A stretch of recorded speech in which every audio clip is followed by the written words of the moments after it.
All right, these are the directions for the summative for today, for Friday. This box, like we did when we were in school, this is for me to type in. The green stuff is stuff that you need to do. The red stuff is optional.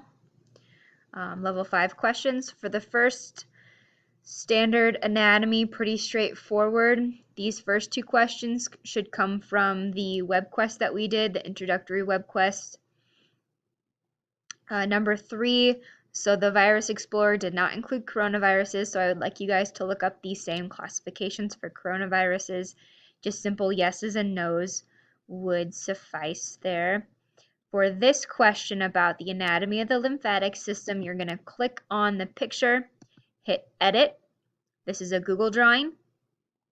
So you guys can, just like on the web quest, take these terms and drag them on the body where they belong. I also put some arrows down here if you want to drag these arrows and move them.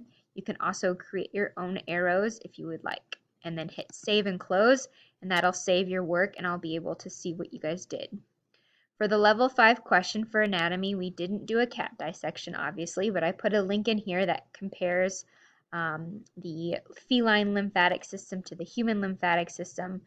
So these 6 anatomical structures, which are labeled here, figure out what they should be based on the human lymphatic system. And then a quick prompt here, compare the feline and human lymphatic system. For physiology, these 5 questions should come from the immune response exploration that we did last week. So make sure to have that pulled up. The level 5 question, it's an application question with vaccinations.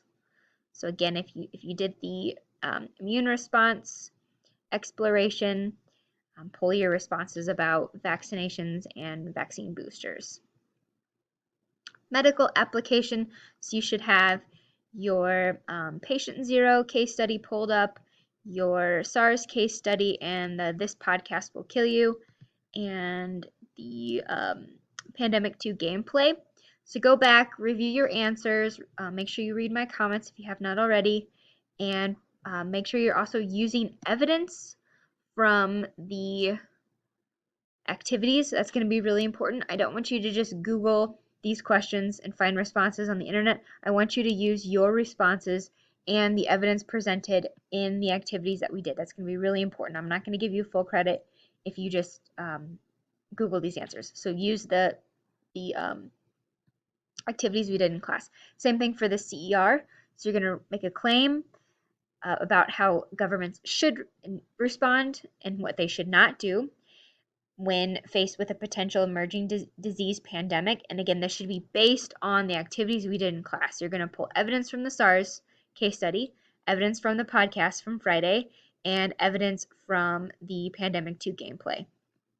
Reasoning, so you should explain how your evidence backs up your claim. So the evidence should just be very simple, like this thing happened, or it could be a statistic. And your reasoning, you're explaining how your evidence backs up your claim. And then the last level 5 question goes back from the Pandemic 2 gameplay. So if you could design a pathogen that would quickly spread across a college campus, how would you design that pathogen? If you want the 5, make sure you're using these 3 terms, and I should be able to see from your response that you understand these 3 terms: pathogenicity, virulence, and transmissibility. All right, and that is it. This summative I'll post it Friday morning, and then I'm going to close it Sunday evening. So please make sure you get this done. If you have questions while you're working, please email me. I'll try to keep my phone on me this weekend. All right, good luck.